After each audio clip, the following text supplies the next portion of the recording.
এখনকার আলেমদের কাজই হচ্ছে সৈন্যদেরকে উদ্বুদ্ধ করা, আর পিছপা হওয়ার দুনিয়া নাই, আর পিছপা হওয়ার দিন নাই, আর ঢেকে রাখার দিন নাই, আর জুজু সাজতে হবে না, অত আর সাধু সাজতে হবে না, লড়বো মরবো আর বেঁচে থাকলে বিজয়ী করবো ইনশাআল্লাহ। রহমতুল্লাহি ওয়া বারাকাতুহু। আলহামদুলিল্লাহ নাহমাদুহু ওয়া নাস্তাঈনুহু ওয়া নাস্তাগফিরুহু ওয়া নু'মিনু বিহি ওয়া নাতাওয়াক্কালু আলাইহি ওয়া নাউযু বিল্লাহি মিন শুরুরি আনফুসিনা ওয়া মিন সাইয়্যাতি আ'মালিনা। من يهده الله فلا مضل له ومن يضلله فلا هادي له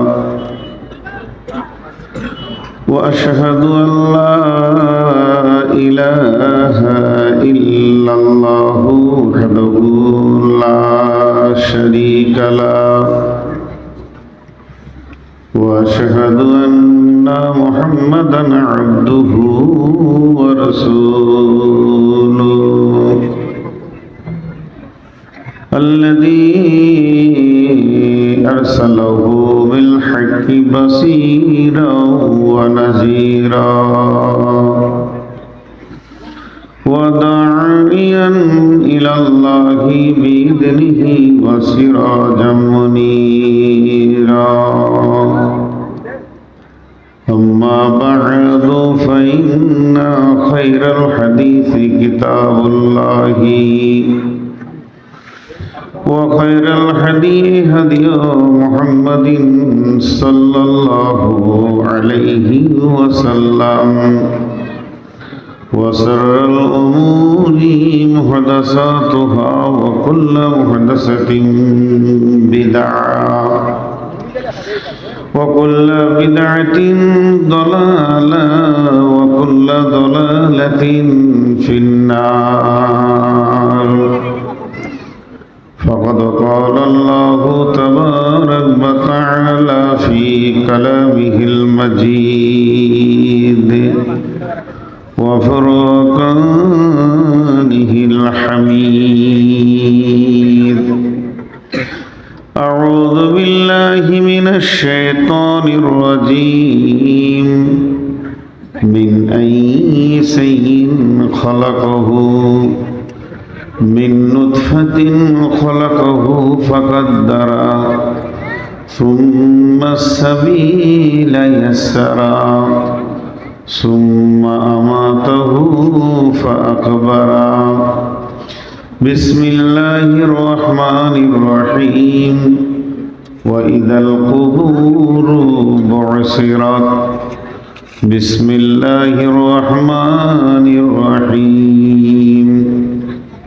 أفلا يعلم إذا بعثر ما في القبور وحصل ما في الصدور إن ربهم بهم يومئذ لخبير. بسم الله الرحمن الرحيم. ألهاكم التكاثر حتى زرتم المقابر كلا سوف تعلمون ثم كلا سوف تعلمون كلا لو تعلمون علم اليقين لترون الجحيم ثم لترونها عين اليقين ثم لتسألن يومئذ عن النعيم.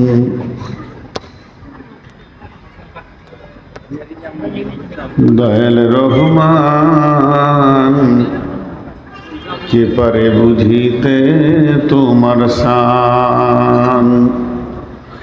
মা বাপ সারা পিতা আদম বানাইলেন নিঝাতে, পিতা ছাড়া পুত্র ঈসা মারিয়ামের কোলেতে।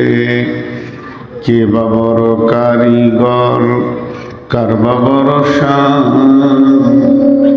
কে পারে বুঝিতে তব শান। প্রশংসা, গুণগান, গণকীর্তন, স্তব, স্তুতি, ভালোবাসা, তকবীর, হায়াত, মত, রুজি, জান্নাত, জাহান্নাম, পুলসেরাত, তকদির, রিজিক, সব কিছুর মালিক আল্লাহ। যে মহান মুনিব ওহদাহু লা শারিক, যার কোনো অংশীদার নাই, তিনি একাই নিয়ন্ত্রণ করছেন। আজকে এই ভেলিয়ান মাদ্রাসা কেন্দ্রিক আয়োজিত মাহফিলে আমাদেরকে যিনি হাজির করেছেন তিনি আমাদের মাবুদ। আমরা গোলাম হিসেবে মাবুদের দরবারে একবার শুকরিয়া আদায় করি, আলহামদুলিল্লাহ।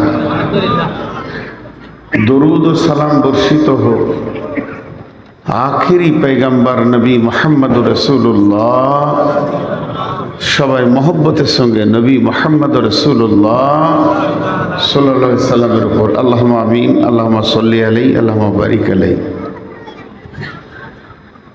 সুযোগ্য সভাপতি, উপস্থিত আলেম ওলামা বিন্দু, সামনে আমার দিনদার ইমামদার মুমিন ভাই সকল, পর্দা থেকে সুন্নে আলী মোমেনা মা ও বোনেরা, আমি আপনাদের সামনে গ্রন্থ মুকুট আল কোরআন থেকে কয়েকটি আয়াত কয়েক জায়গায় থেকে পড়েছি, যেগুলোকে সামনে রেখে খুব স্বল্প সময় কয়েকটি কথা বলবো।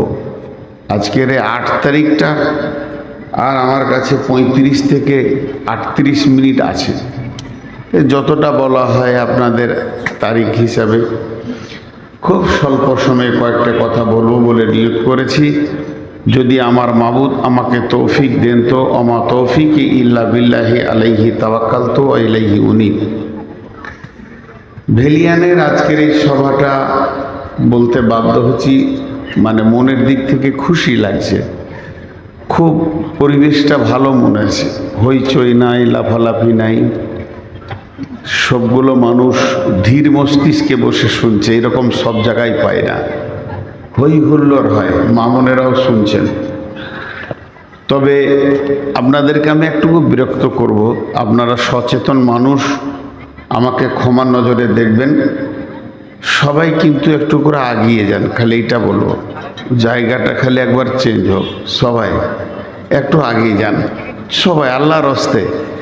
আর 1-2 জন যা দাঁড়িয়ে আছেন, আপনি যদি রসুলের উম্মত হন তো বসে যান, বেশি কিছু কথা বলবো না, অল্প কথাই, ইশারায় কাফি, আকেল মানদের অল্প কথাই যথেষ্ট।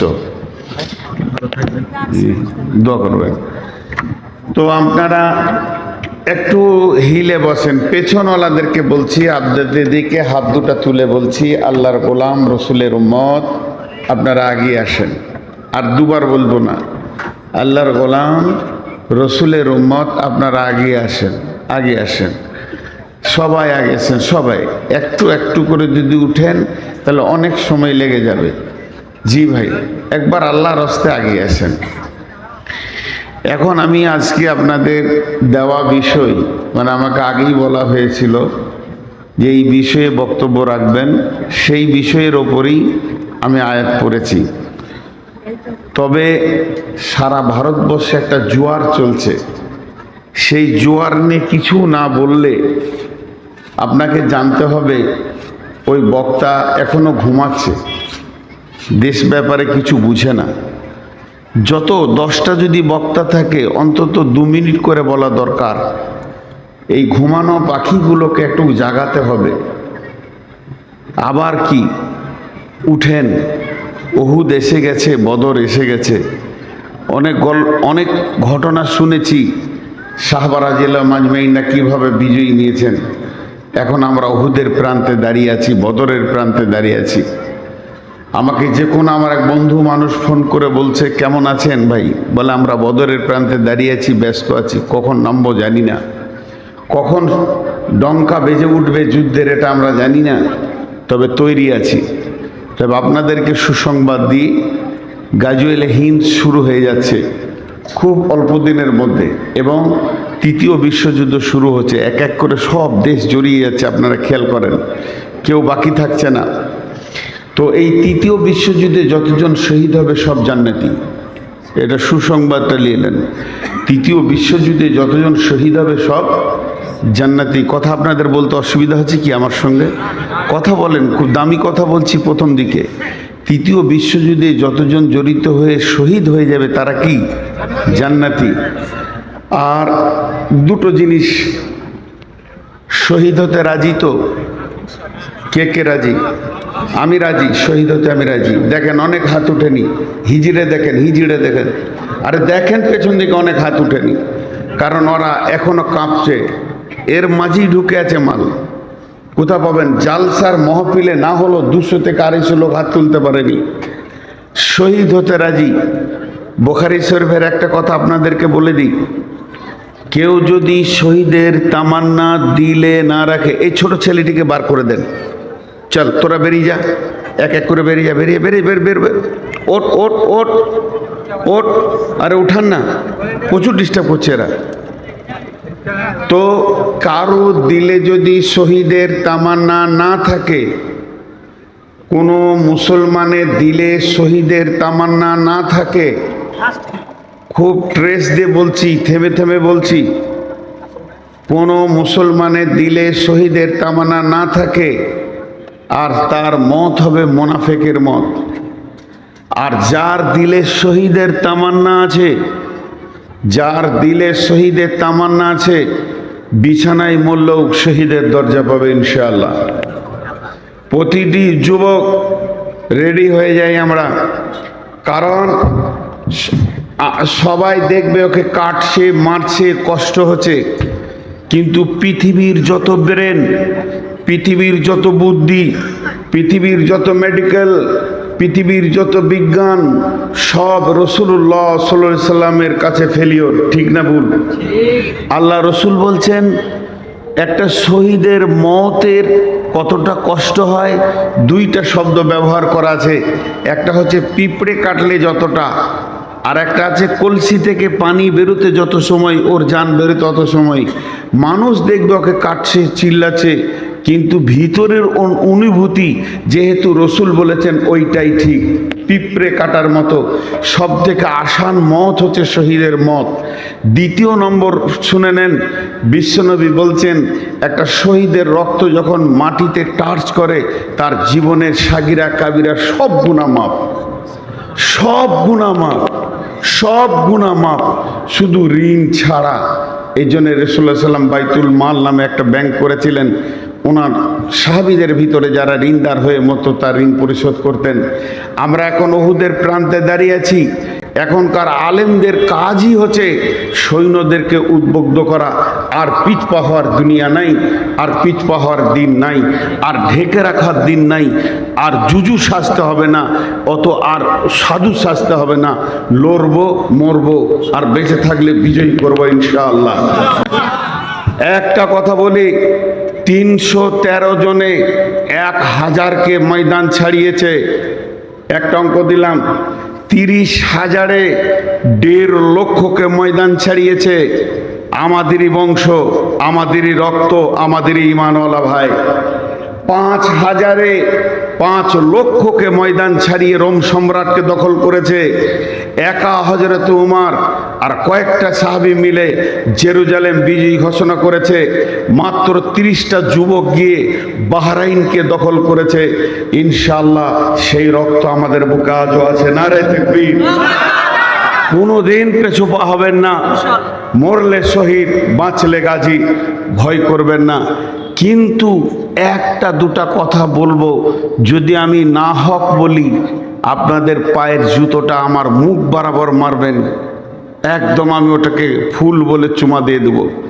না হক যদি বলে থাকি, আজকে যে বিষয়ে বক্তব্য রাখবো ওটার 2 মিনিট টাইম লিছি। প্রতিটি জালসায়, এখন আমার 13টা জালসা আছে, আমাদেরকে তৈরি হতে হবে, এবং প্রতিটি খুতবা এখন সচেতনতার খুতবা হতে হবে। সেটা কি জানেন? লিক টিউ কোনোদিন মাল বহন করতে পারে না। আমার কথা বুঝে এসছে আপনাদের সামনে? যদি বুঝে থাকে তাহলে আপনারা সকলে একবার সাড়া দেবেন। ডাম্পারে 63 টন পাথর যাচ্ছে, কিন্তু একটা ভোল্টপিন না থাকার কারণে হাওয়া চারটা চাকাতেই নাই, এক চাকা যাবে না। মানে যে টিউবে লিক আছে তার দ্বারা মাল বহন করা সম্ভব। তাহলে আমাদের লিকগুলো আগে মারতে হবে, আমাদের লিকগুলো আগে মারতে হবে, না হলে আমাদের দ্বারা ইসলামকে পৌঁছানো সম্ভব হবে না। আমাদের লিক মারা নাই বলি ওরা সুযোগ পেয়েছে। সেটা কি? দুঃখের সঙ্গে বলছি, মসজিদ ওরা কেড়ে নিল, মসজিদ ওরা কেড়ে নিল। আমার সঙ্গে শব্দ দিয়ে উত্তর দেন, মসজিদ ওরা, এটা ঠিক না আগে আমরা মসজিদ ছেড়েছি? এটা ঠিক। এই লিকটা কে মারবে? আগে আমরা মসজিদ ছেড়েছি, তারপরে ওরা নিয়েছে, দেখছে যে এদের কাজে লাগবে না। 3 তলা মসজিদ, নিচে 62টা কাতার, ফজরের সময় 3 জনা। ইমাম সাহেব সালাম ফিরে দেখছে খলিল চাচা, জলিল চাচা আর হবিব চাচা 3টে পেছনে আছে। এর জন্যে কাউকে দোষ দেবে না, আমাদের লিক হয়ে গেছে টিউব। আমরা আল্লাহকে সঙ্গে নিতে পারিনি। জিহাদের ময়দানে নামতে গেলে সাথে আল্লাহকে রাখতে হবে, চেহারাতে রসুলকে রাখতে হবে, মদদ আসবে, যে মদদ সাহাবীরা দেখেছেন। এই জন্যে সূরা নূরের একটা আয়াত আপনাদের সামনে বলে আজকে আমি মেন বক্তব্যে চলে যাব। ওয়াদাল্লাহুল্লাযীনা মিনকুম ওয়াদাল্লাহুল্লাযীনা আমানু মিনকুম ওয়া আমিলুস সলিহাতি লা ইস্তাখলিফান্নাহুম ফিল আরদি কামাস্তাখলাফাল্লাযীনা মিন কাবলিকুম। আল্লাহ বলছেন, স্বয়ং আরশওয়ালা বলছেন, আল্লাহ বলছেন তোদের সঙ্গে আমি ওয়াদা করছি। আল্লাহ ওয়াদা করছেন, যার কোনো সন্দেহ নাই। তোরা সকলে ঈমান আন, 100% মসজিদে ঢুকে যা। যেমন সাহাবীরা সারা বিশ্বে ছড়ি ঘুরিয়েছে, আজকে তোদের পায়ের তলে বিশ্বটা করে দেবো। এটা নগদ লাভ। কোনো মন্ত্রীকে ডেপুটেশন দিতে হবে না, শুধু একজনকে রাজি করেন, একজন, 1000 জনকে লই, গোটা পৃথিবীকে আল্লাহ পায়ের তলায় করে দেবে। শাসন করবে এই মুসলমান, শাসিত হবে অন্য জাতি। রাজনৈতিক জ্ঞান মুসলিম ছাড়া পৃথিবীর অন্য কোনো জাতির মাথায় আছে? দেশ চালাতে কি মুসলিম ছাড়া কেউ পারবে? হ্যাঁ, এদের নেতা কিভাবে দেশ চালিয়েছে, বিধবা, এতিম, দুঃখ, কেউ কাঁদেনি, তাদের চোখের পানি মুছে গেছে, এতিমরাও পর্যন্ত সান্ত্বনা পেয়েছে। আর ছোট্ট একটি সূরা, লি ইলাফি কুরাইশ ইলাফিহিম রিহলাতা শিতাই ওয়াস সাইফ ফালিয়াবুদু রব্ব হাযাল বাইত আল্লাযী আত'আমাহুম মিন জু'ইন ওয়া আমানাহুম মিন খাউফ। দুটো আয়াত মাথায় ভরেন, দুটো, বেশি লয়। আল্লাযী আত'আমাহুম মিন জু'ইন ওয়া আমানাহুম মিন খাউফ। একটা মসজিদের দিকে এটা আয়াতটা নাজিল হয়েছে, কাবা শরীফকে কেন্দ্র করে। আমি আপনাদের গায়ে মসজিদটাকে এইদিকে পশ্চিম আছে একটা মসজিদের দিকে যদি আঙুল তুলি দিয়ে বলি এই ঘরের মালিকের নাম কি, আপনারা উত্তর কি দিবেন? আল্লাহ। আল্লাহ বলছেন ওই ঘরের মালিকের তোরা পূজা কর, ওই ঘরের মালিকের পায়ে তোরা মাথা নামা, ওই ঘরের মালিককে তোরা ইবাদত কর, ওই মালিকের গোলামি কর। ওই মালিক তোদেরকে দুটো জিনিস দিবে, অভাব মুক্ত করবে। আল্লাযী আতামাহুম মিন জু', তোদেরকে খাওয়াবে অভাবের সময়। ও আমানাহুম মিন খাউফ, দ্বিতীয় যে দিক থেকে তোদের উপরে অত্যাচার আসবে তিনি দায়িত্ব নিয়েছেন নিরাপত্তা দিয়ে তোদেরকে ঘিরে রাখবে। আমাদের বিশ্বাস নাই, আমাদের বিশ্বাস নাই, আমাদের বিশ্বাস নাই। বিশ্বাস আছে মুখে, দিলে নাই, যে ওই ঘরওয়ালা আমাদেরকে কি করে ওখান থেকে পারবে। আল্লাহ 1 সেকেন্ড লাগবে না। যে মুদি মুসলমানদের কলিজা খেতে চাইছে, আল্লাহ যদি ইচ্ছা করে ওকে আজ রাতেই ঈমান দিবে, কাল সকালে ওর মুদি থাকবে না, মুসলিম হবে ইনশাআল্লাহ। তো সেই মাবুদকে রাজি করার জন্য আমরা রেডি হয়ে যাই। এই বার্তাটা সব জায়গায় পৌঁছাচ্ছি। আপনারা একবার মুখ খুলেন। আব্রাহা বাদশাকে ধ্বংস করতে বড় পাথর আনতে হয়নি, আবাবিলের ছোট কাঁকড়ে ধ্বংস হয়ে গেছে। কোরআন বলছে সেই আল্লাহ এখনও আছে। নমরুদকে জুতিয়ে মেরেছে ওই আল্লাহ এখনও আছে। ফেরাউনকে ডুবিয়ে মেরেছে ওই আল্লাহ এখনও আছে। নির্বাচন করে আল্লাহর গদি চেঞ্জ হয়নি। আজও যদি আমরা আল্লাহকে রাজি করি, যত ফেরাউন নমরুদ আছে আল্লাহ জুতিয়ে ডুবিয়ে মারবে ইনশাআল্লাহ। কিন্তু কাজ হচ্ছে আমাদেরকে এগিয়ে যেতে হবে। এখন আমার বার্তা আপনাদের কাছে পৌঁছানো হলো। আমরা সকলে রেডি তো ইনশাআল্লাহ? নারায়ে তাকবীর।